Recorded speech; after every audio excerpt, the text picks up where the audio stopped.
Hello and welcome to another classic WoW with Mao Podcast. We've got a great show lined up for you today. We've got another big bombshell from Blizzard, this time regarding the Burning Crusade. We're going to be talking a little bit too about what that means for Classic, and of course we're going to be talking about the latest and greatest from the server Agrobulus. But before we get into it, how's it going, Myth? Pretty good. I'm still feeling pretty healthy and staying away from as many people as possible. So, yeah, just playing lots of WoW. I know we're going to talk about the TBC news, but as a total side note to what we normally talk about, there's been a lot of also cool stuff going on in Hearthstone lately. So, if you're farming or waiting for really long PvP queues, maybe check Hearthstone out these days too. They're doing a new expansion and they're giving a lot of free shit to people who come back that haven't played in a long time. Yeah, to my understanding, the stuff going on in Hearthstone also mirrors some of that Burning Crusade news that we got dropped on us, this time in the form of a survey that gave players a pretty clear idea that if Burning Crusade wasn't directly on the minds of the developers at Blizzard, it definitely seems like it is now.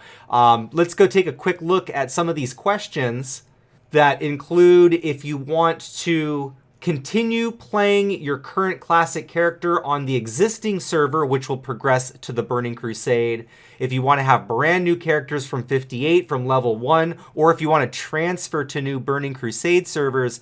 This is, I would say, a pretty clear picture that Burning Crusade is imminent. Yeah, there was almost no doubt in my mind to begin with that Burning Crusade was going to happen, but, this is just more evidence of the fact. Yeah, it's especially exciting because, obviously, this is the other next big chapter in WoW's history, and while a lot of us, like myself, really love WoW Classic, Burning Crusade was a lot of people's entry point into World of Warcraft as well. It also brought us a lot of really great features in WoW, like arena and smaller raid sizes and complexity that really changed the game and MMOs really forever thereafter. A lot of things that happened in Burning Crusade had lasting effects on the genre for years to come and is, really remembered as maybe the greatest expansion of the game. Yeah, I don't know if I would say it's the greatest. I probably had a little bit more fun in Wrath, but I look back at Burning Crusade pretty happily. Like, there's a lot of great stuff that they did, and I honestly can't wait. Yeah, the cool thing to me about Burning Crusade potentially coming out is, while I did do a little bit of raiding back then, and I definitely did a lot of arena, I didn't finish out the raid tiers or even really get that far into it. I only did like Karazhan and then like maybe a little bit of the raid tier after that, but I didn't even complete it, and that was about it. So for me, this would actually be getting to see content I never saw before and maybe giving it a second chance to recapture my imagination. But of course, the thing that really jumps out to me, the things that I'm going to be most excited about, of course, is going to be Arena. Yeah, I mean, Arena is great, especially in the early. It felt pretty balanced. There's a lot of like crazy things that were happening with people, switching to shadow resist gear against priests and warlocks and whatnot. But I'm sure it'll come out at the state that's a little bit more balanced. And yeah, Arena is going to be great. I like the idea of moving to 25-man raids. I like 40-man raids, don't get me wrong, but managing a guild where you constantly have to have 40 people online is a little bit more challenging than 25. Like, it's just harder to do. And there's always like, we never have, at this point, we never really have a full raid. We're always like pugging a spot or two, like, because we don't want to over recruit, but 40 mans are a challenge, is I guess what I'm getting at. That challenge right there was one of the things that I actually really missed about Classic going into the Burning Crusade, and since I'm going to be a little bit more prepared for it, I've played some other MMOs that have had even smaller raid sizes than 25, so this time around, I'll definitely be more ready for that. It was a big blow to me. I still do actually prefer the larger raids, even though they do come with some of those challenges because of those very things, right? Those logistics of having to field a full team, even though sometimes it's a little bit easier to work a slot or two short because it makes the 40 people you have happy, even though it doesn't. Maybe on raid night, everybody feels good about their spot. Every other day of the week, when you don't have that full group, it means something, and it changes the way you staff your raid. It also changes the types of classes that you're allowed to bring and the amount of depth that you're allowed to have. And there's just certain things about those larger styles of raids that I'll definitely miss when we don't have them. However, I'm really looking forward to getting another look at that first expansion that WoW had, and really what I would say is the gateway into raids becoming the very complex choreographed fights that we have today. Well, so one of the other big things too to think about, at least as far as the Burning Crusade, and this is how it felt to me. I'm sure there are plenty of people who disagree. It still feels like Classic. The talents are the same, like they just added some more. There aren't a whole lot of new skills. The game doesn't feel particularly. It doesn't feel different enough to be like we're not moving toward retail. It doesn't feel like it's not going to feel like retail at all. Yeah, we're definitely getting an experience that's related to the one that we have now. And it's very similar, I would say, to the relationship that I would say WoW had to, say, EverQuest when I came over from here. There were certain things about it that felt very reminiscent of the genre, past. But at the same time, you could see major leaps to the future. And we see that same thing happen in the Burning Crusade as well. And there's just certain innovations and ideas that happen in the Burning Crusade that I think make the game a lot more fluid. The quality of life is through the roof. The addition of the Outlands is, I would say, a perfect amount of extra content that it doesn't invalidate what we currently have completely, although it definitely changes the dynamic that we're going to do things. It is the right balance to strike, to grow on where we're at without, being all the way at level 120 and having 10 expansions in between. Yeah, and I don't disagree with that at all. It just to me it really still feels like the same game. And I think Wrath was really the last time, and I think the reason why I sort of enjoyed Wrath so much is it was the last time it really felt like the same game to me. Like after Wrath, once we got to Cataclysm, even though I'm sure there are a ton of people who enjoy Cataclysm a great deal, it just, to me, it felt like we'd moved away from what WoW really was at that point, with the whole world revamp and making quest zones like way easier and leveling up way easier. It felt like the game really shifted at that point. Yeah, whereas Burning Crusade is going to have things that are directly riffing off the world that we have right now, and is going to feel like, well, an expansion of it, honestly. It really does feel that way, and we're not going to be at a place in the game that is not feeling like the same game. It's going to feel a lot like it built on what has already been established in the WoW community. And what we can see here is that there's definitely a call to find that balance between the old generation and the new generations when it comes to an MMO. And for me, I am not opposed to quality of life at all. I'm not opposed to modern gaming at all, but there's definitely something that WoW Classic had going for it 15 years ago that the MMO genre as a whole is completely missing right now. And the fact that it's maintained the level of success that it's had over the stretch of time shows that they need to figure out what that balance between quality of life and community is if they're going to continue to make this genre succeed. Yeah, and that's where we're really getting to a discussion of like what is Classic going to do after. But there's still a lot of stuff we can talk about as far as Burning Crusade goes. So we talked about, like, obviously Arena is going to be exciting, like the competitive aspect of it, the ability that it's only a 2 or 3 person queue sometimes is really nice. It makes it so, you don't have to have a full pre-made of people on to really play and to enjoy. Plus, especially if how they introduce it, you can have more than a normal amount of people on your arena team. So, you have 6 people on your threes team. There's more than likely going to be people around to play with, even during weirder hours. What else? What else is going to be exciting about it? The fact that, this might be a controversial opinion also, but I'm actually pretty excited about the fact that Horde and Alliance get paladins and shamans. I thought that was an important change in the Burning Crusade, and I think that one of the big problems with Classic, and I don't mind the fact that like some factions can have things that are different than other factions, but like from a balance perspective, it's kind of a nightmare. The two classes are so very different that like it's a legitimate problem in a lot of situations.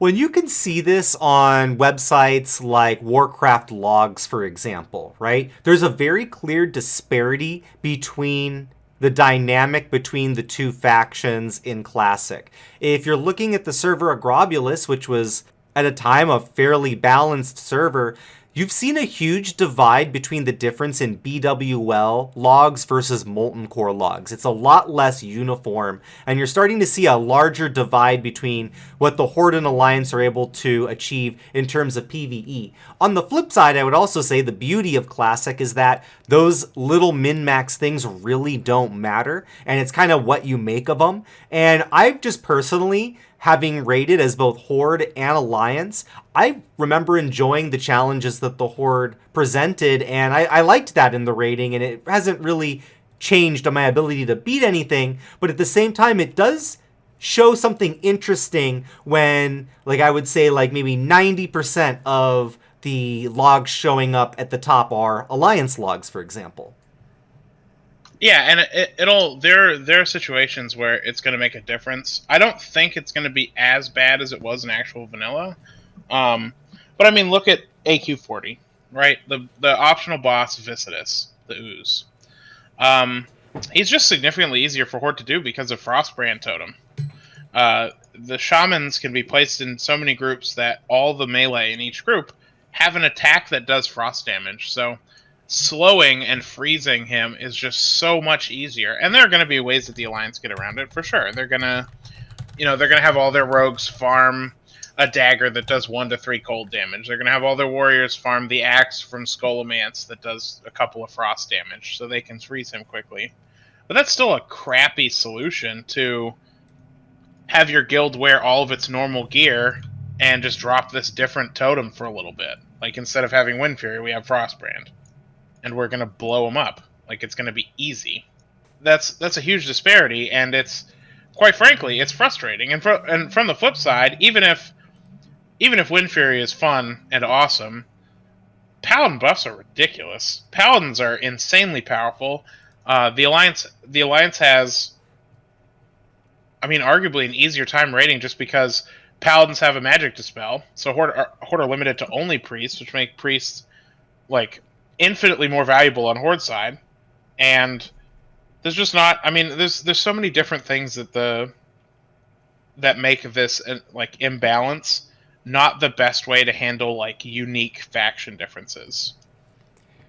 The thing that's interesting to me about this too is if you're coming from the previous generation of MMOs, this was actually considered to be a lot more uniform and almost cookie cutter and similar to the way it was before. You had major disparities before where certain classes could teleport where other classes couldn't even set their home point and things like that. And now we're kind of getting into that point where we're looking at these very, much smaller, more minute differences, but at the end of the day, all of these tiny little different things do add up to much larger things. There are reasons why people have sort of funneled to these different areas based off of the faction choices that they've chose, especially being a 15-year-old game. You know that certain people that were maybe more PvP oriented were thinking about what their racials meant because of that. And on the flip side, people that were more motivated on a PvE side were probably thinking about what was going to be the most beneficial way for them to go in order to maximize that. Yeah, absolutely. So, I mean, it's a good thing and it's a bad thing. I'm pretty excited for the inclusion of Blood Elf Paladins and Draenei Shamans. I played a Draenei Shaman in the Burning Crusade for a very long time. I PvP'd on my warrior, and my warrior was my main for the first 2 tiers, like all the way up until Black Temple. But once we had a bunch of shamans leave our guild, there was really no... Resto Shamans are just too powerful in TBC, and we just kind of had me have to switch.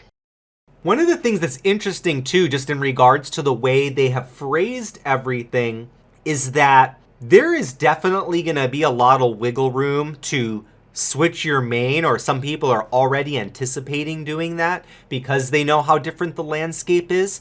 Having multiple characters be able to be transferred is going to be a very powerful aspect to this, because maintaining these other characters is going to help you mitigate some of that. When you're trying to play a tight 25, it's a lot different than trying to play a big 40 or even multiple raid groups like what we're seeing in Classic. So I do want to definitely talk at length about the specific answers and my opinions about each of the questions, or the answers to, because there were only 2 questions, right? It was, are you enjoying playing Classic, and how would you want to play the Burning Crusade? So I definitely want to talk about all of the individual answers, and I think their effect on how the game would be, at least from my perspective. But I don't know. One of the important things, especially about alts in the Burning Crusade, one, alt raiding is a lot more friendly because Karazhan's a pretty nice entrance into raiding, and it's only 10 people. It's a little bit easier. Most of the bosses, I don't know.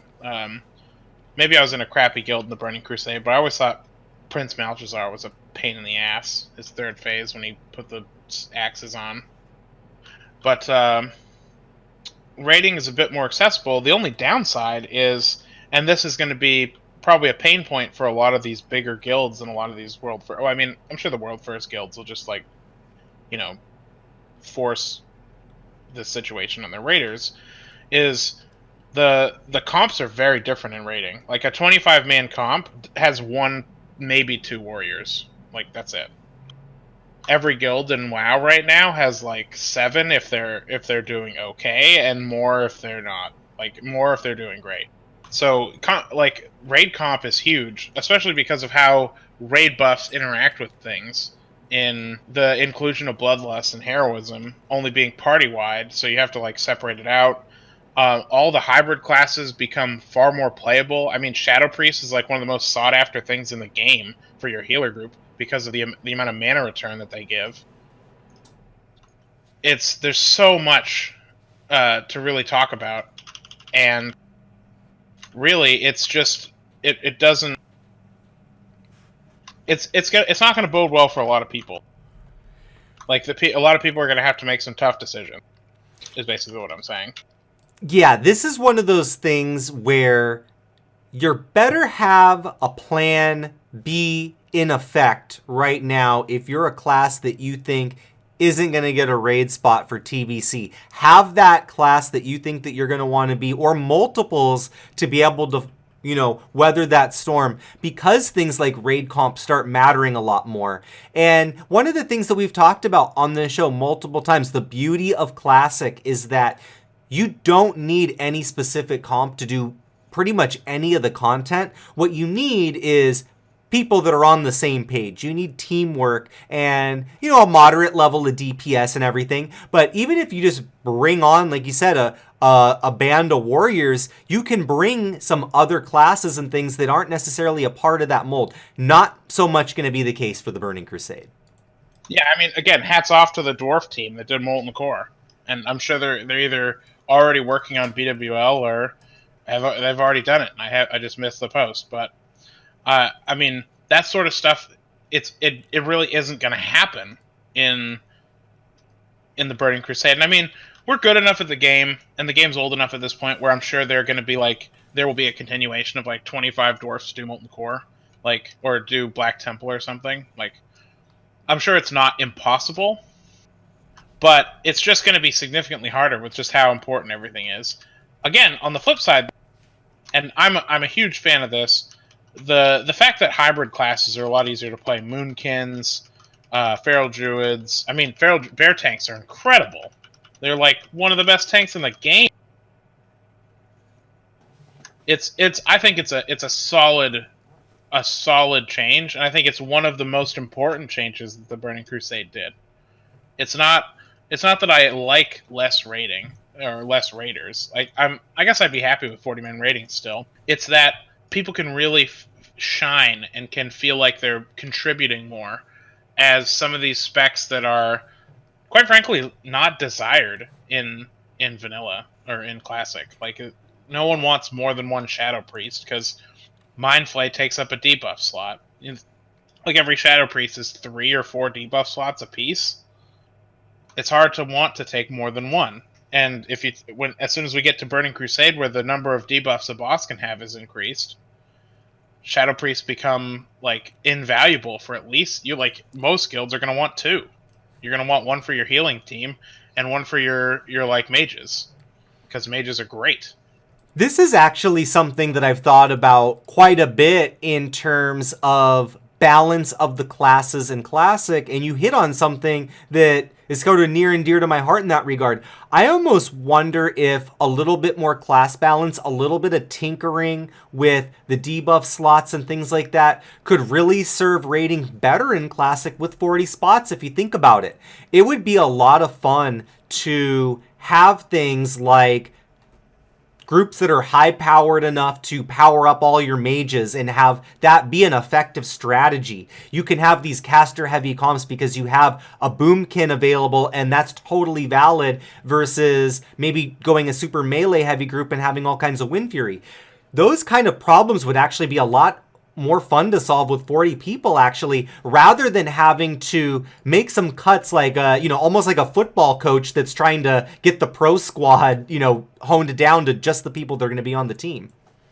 So yeah, I think that's where the argument of can we do something similar to Classic Plus comes in. And again, we'll talk about all of the different answers, but I think in an ideal world, one, they're going to let people continue playing at level 60. It makes no sense to... well, it does make a little bit of sense to force everyone to go to 70, but I think it would be good to keep around at least some servers that, people can just play on. I'm sure there will be a decent enough population of people who just want to play at level 60. Just stay there. The downside to that could obviously be that, we already have terrible PvP queues. What's that going to do to PvP queuing in the Burning Crusade? I don't know. But, I think best case scenario, we keep some classic servers. We need to have, obviously, the Burning Crusade servers, but could we have a server where there's a small dev team that does something like OSRS, where they actually listen to the community and try different things? I feel like that would be possibly the best case scenario, because who knows? If they try it and maybe they do put the buffs and debuffs are character based as opposed to like fully raid based, I mean, that makes some classes more viable. It makes Moonkins more viable. It makes Affliction Warlocks more viable. I mean, Warlocks are already pretty viable, but Affliction's not really a playable spec because you don't have the debuff slots for it. Well, and this is the thing that I was most interested in, actually, even more than the very excited TBC news, is that it marked a continuing trend that we're starting to see from Blizzard, where they're gauging our temperature with polls, and if there ever were to be something like Classic Plus, or whatever the life for Classic is after Phase 6, I would like to see them talk to us about it and actually get involved with the people that are continuing to play that version of the game and wish to continue playing that particular version of the game. And I think that there is room to keep these original, preserved, almost, museum piece style servers available, as well as having some potentially post Phase 6 servers and TV servers, and finding a way to balance it. And you would even have certain situations like myself where I would be interested to raid in both, because I would have fun kind of mixing it up and playing a couple different versions of the game. I don't know how many of those I could maintain, but I can say for certain at least 2 would be something I could swing. Yeah, so I think in my ideal scenario, and again, we'll talk about each of the points. I think in my ideal scenario, they do split it into 3. I can see from a developer's perspective where it might be easier to just keep the entire group of people who want to play these retro servers in one bucket. Like, force everyone to move on to the next, force everyone to move on to the next, and so on. I can definitely understand where it would be easier to handle. You have to have less servers running in that scenario, because like how we have 100 and something servers for Classic. If less than a third of the people who play Classic stay with Classic and don't want to go to Burning Crusade, that means we have to keep 30 of those servers running. It means we're gonna have to tool up a bunch of new servers for the Burning Crusade. The spike in people who play that at the start are probably going to be much higher than normal. So there's a lot of gray areas where it may or may not be a good idea to do that. I think it is. I think from my perspective, the best case scenario is let people who want to stay at 60 and play the original Classic play it on whatever dwindling number of servers. Like, it's going to kind of suck, because I think at that point you kind of lose the ability to keep your server family. Like Grobulus probably won't stay together in that scenario. Like, they're just going to keep merging servers for population purposes, because there have to be people on the servers. But it's important that the people who want to keep playing Classic get the option to, if they're leveling characters, again, there's people who really only want to play 1 to 60. I think they need to give people the option for Burning Crusade, regardless of how they decide to transfer or not. And I would personally love seeing at least one server of Classic Plus as an option, where they change the debuff size. They maybe not change class balance, but at the very least try to make some overall changes to just how the game works in general. Make it again, my idea about making it so that honor ranking points don't decay over time, so everyone can enjoyably grind out High Warlord and Grand Marshal instead of kill themselves doing it. Yeah, there's so much room for little tinkers like that. Again, I feel after Phase 6 is the time that you have to think about this.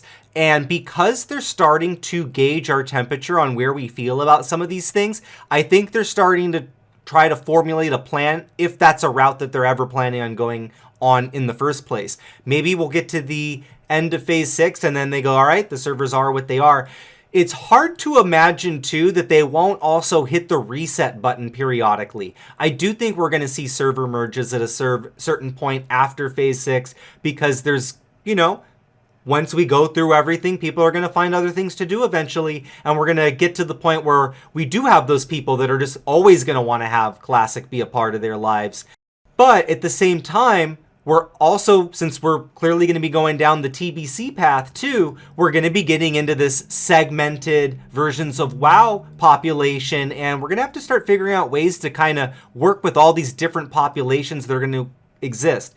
My belief is if you can have a server populating for that game, then, and it's a healthy one, then that experience is a good thing to try and preserve. I think so. I think as long as there's at least enough people to have one server for Classic WoW, then it's fine. And that's why I said I think the perfect starting point for the concept of Classic Plus is just one server. Like, let the people, like me, who would really want to see them add, dual specs, or add a guild bank, or add a bunch of other random things. Or, like, what if they even just remove the respec cost? Like, that'd be great. I don't know. There's so many things they could try. And maybe they try them and they don't work. Great. But, we're never going to know what the best version of this game is going to be until we try some different things.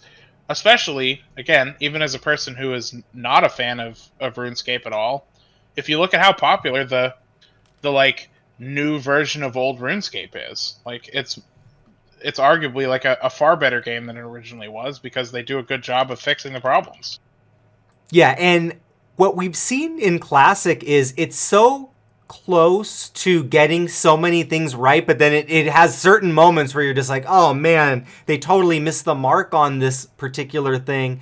And I still go back to this. I've said it once and I'll say it again. This is my favorite version of WoW for a reason. This world feels so cohesive. There's certain community-driven parts of Classic WoW that I don't think any other version of this game quite captures quite right.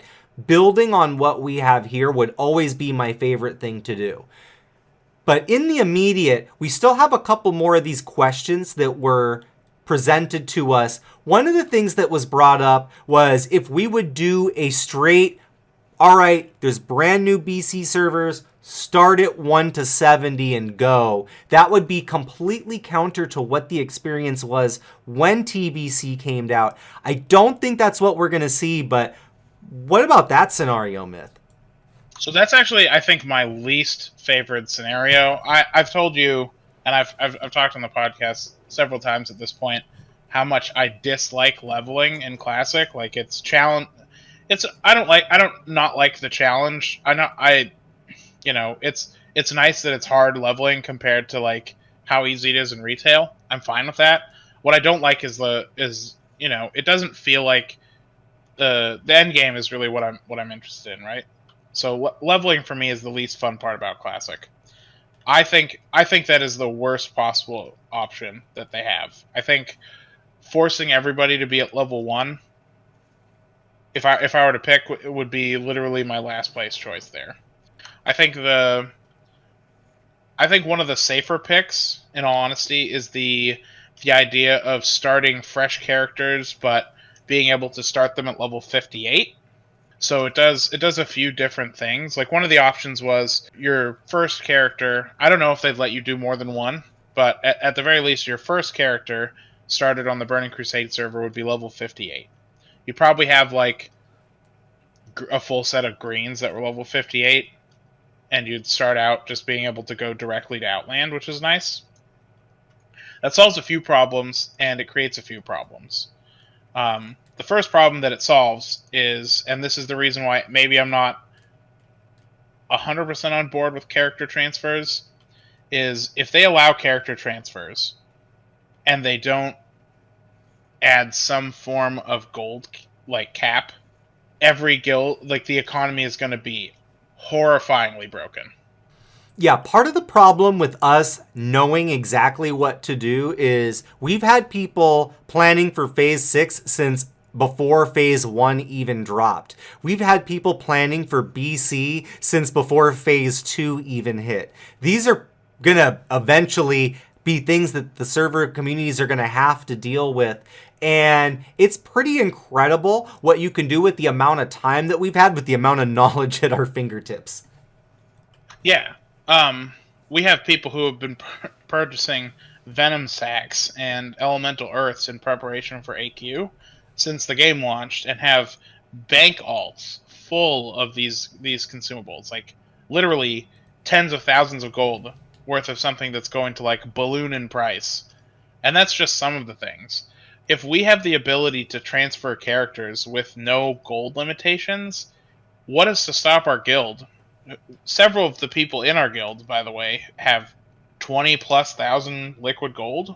What's to stop us from, before every character transfer, just mailing each member of our guild the full amount of the guild pot? Like, we'll make a spreadsheet, we'll write down how much everyone has, and maybe we'll say, you get a 40% kickback. So, like, if you give me 10,000 gold for me to transfer, I'm going to shoot you 4,000 gold when I get there, so you don't have to... So you just get bonus gold from what you'd have. So I'll end up going there with 6,000 extra gold. You'll end up going there with 4,000 extra gold. And the economy will be in a state of, quite frankly, there'll be like no turning back. Like, everything will be so inflated at the start that even consumables for raiding will be like hundreds upon hundreds of gold, like the first week. This is why, at the end of the day, I think we're probably going to end up keeping the classic servers and having some sort of copies brought over, but maybe not every single thing that we can bring. We'll have to see what happens. There's other things that, there are dynamics at play too. Like, this is something that's weighing on my mind very heavily. In TBC, you get to keep your titles that you got in previous classic, which means I could live out my days as a high warlord in TBC. If I have to transfer this character off of classic and I don't have any way to preserve that, it changes my decision-making process quite a bit. There's a lot of little things like that that are going to be nuances that are going to affect what characters we end up bringing, up to and including how many characters we're allowed to bring and all of that. I can't imagine that we're going to be allowed to dupe gold somehow or something like that. It seems to me like they're going to have some sort of a defense for us just coming up with this unlimited trove of resources that we've been saving up. For sure. And I think, as someone who spent the majority of the Burning Crusade barely able to respec back and forth from PvPing and main tanking for my guild, I can tell you that I honestly would like the ability to transfer with at least enough gold to get epic flying. Like, if they say you can transfer with up to 5,000 gold per character, that will be perfectly reasonable. I won't have to worry about how I'm going to farm flying. I'll be able to just worry about what professions I want at that point. And maybe they make it so you can't transfer with any excess of items. Maybe you can have only what's in your current character's backpacks. So maybe you can bring a second set of gear on a character copy, but it cleans out all the rest of your bank. So we don't have people like hoarding tons and tons of like rare items or consumables and stuff. Because I want to see the economy work, and I would prefer character copies over full transfers. In an ideal situation, since I've put so much time and effort into this warrior, I'd really like to still be able to log on and do some PvP. Still be able to log on and, run Next, run AQ40 on a character whose gear is going to be, quite frankly, absurd. I have a Thunder Fury, and I'll probably have most Tier 3 by the end of this. Yeah, one of the things that was a big part of the character that I chose when everything is, it was for Classic. I didn't make my character with the idea that TBC was down the line and I was going to be playing this character through multiple expansions. This was a for Classic character, and I think a lot of us feel that way, especially about maybe our first and second characters, and some of these other alts and things have kind of been like, in case TBC comes out. And if we have to transfer characters, it's gonna, really change that dynamic, and I'd almost be maybe more inclined to keep my current character that I'm playing as a Classic character forever. The other choice that was presented to us, of course, was what if our server just moved into the BC era and then we transferred these characters to Classic servers? Yeah, so I think that's also a good option. It lets people stay where they want to stay, and it also lets the servers move forward, so we can kind of keep a community going on. I mean, that's not to say that we wouldn't have a community moving forward anyway. Like, I fully expect the guild that I've been playing with to move forward as a group into Burning Crusade, and we'll handle how raiding works at that point. There's probably some people who don't want to play Burning Crusade, so it'll be easy to sort of trade their spots up, and we're gonna have to mix up the whole raid itself because we can't have 8 warriors in a 25 man. But I would say that's probably my ideal scenario. But again, I really want the copy version instead of the transfer version. I'd much rather have the ability to continue playing my character on Classic as well as in the Burning Crusade. Absolutely. Well, this is something that the fans of Classic and the Burning Crusade are going to be keeping a very close eye on. And once again, just a great trend, whether you're interested in continuing to play Classic or if you are interested in the future and the Burning Crusade, Blizzard taking a community-based poll approach is a positive sign, and I'm happy to see this happening more and more, and what it could potentially mean for Classic and some of the different ideas that they might have for this game in the future. So with that being said, let's go ahead and take a look at some of the things that have been going on our great server of Grobulus this past week. We've got, of course, Grobcella coming up next week. It is almost here. The lineup is absolutely crazy.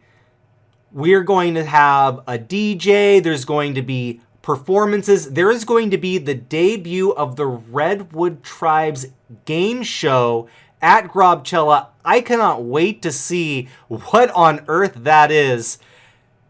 This is an exciting event coming, and we just had Black Plague and Salem on the show this past week talking about it, and it's still building. I'm very excited about this. Yeah, I'll definitely be there. I want to see what the game show is myself. That's sort of at least the big reveal for Horde side. Yeah, this is cool because it's really starting to just spur some more cool ideas and just some different ways that you could play the game. I saw a little bit of what they had written about the game show. I'm very intrigued and interested to see what kind of level of creativity comes with it. Knowing that it's the Redwood Tribes, I'm pretty certain it's going to be a lot of fun. They seem to always bring it, so that is going to be very exciting. By the way, congratulations to this week's Rank 14s.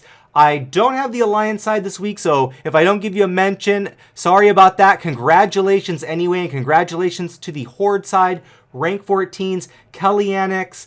Check out his stream, by the way. Even though he's rank 14, the killing is not over. Still doing World PvP, still doing some Battlegrounds. So, teammate of mine and a fun guy to play with and watch. And congratulations, dude. You've earned it, and the grind is over. Yeah, he's playing a new warrior now, too. Well, what we've seen is a lot of people are getting those alts going for these GDKP runs, and I gotta say, they're getting better and better every week. And this past week, the BWL I did yesterday was absolutely incredible. We cleared in just a couple of hours. We didn't have any wipes, and we left with a bunch of gold, and some good stuff dropped, including a Locomir and Rejuve gem. Yeah, it looked like it was pretty good. There's a new one. There's actually a new BWL GDKP that's opening up, I think the 3rd on our server. It's being hosted by Rival on Saturday afternoon.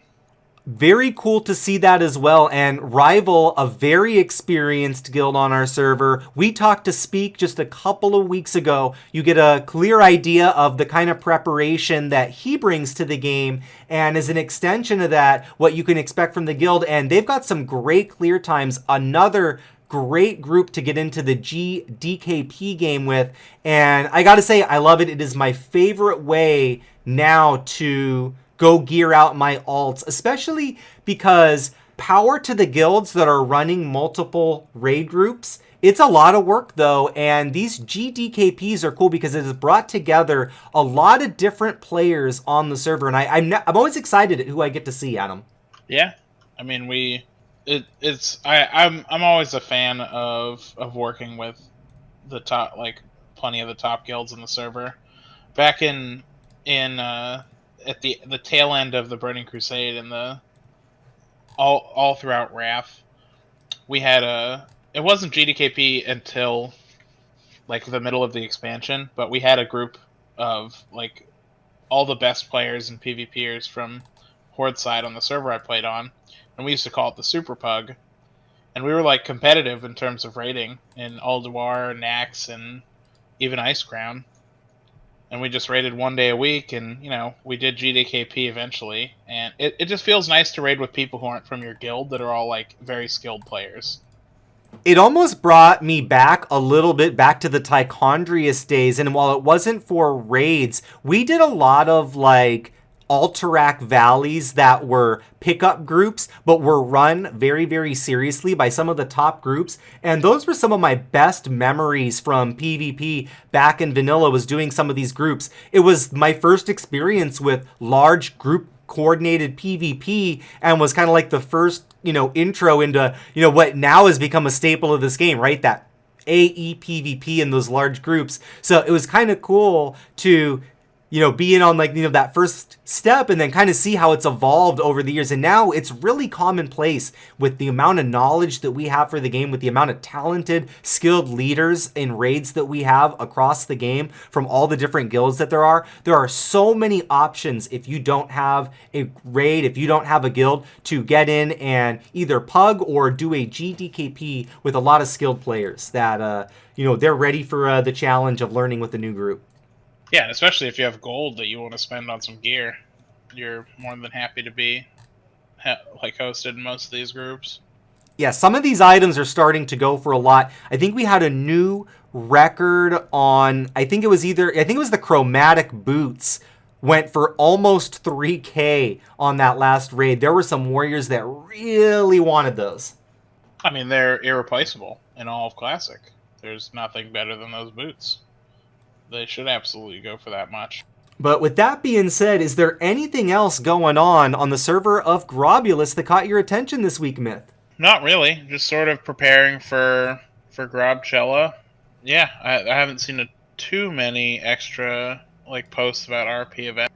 Well, as always, we are keeping our eye out. But if you have an event that you are running, please let us know. We would love to shout it out. We can't catch everything, but if you let us know, we are happy to talk about it. And if you are interested in coming on the show and talking about your RP event, please reach out to me and we will see if we can do something about that. Because as we do on this show, we want to get the word out about everything going on this server of Grobulus, as well as across the world of Warcraft. All right, well, thank you again for listening to our show. Please like and subscribe on SoundCloud. Share the podcast with anybody you think might be interested. And of course, hit us up on YouTube. Give us a like and subscribe there. Leave a comment below. And as always, we are on the Grob subreddit as well. Reach out to us, and in-game, we are there. We are on all the time. And talk to us right there. Raid with us. Do the whole thing, guys.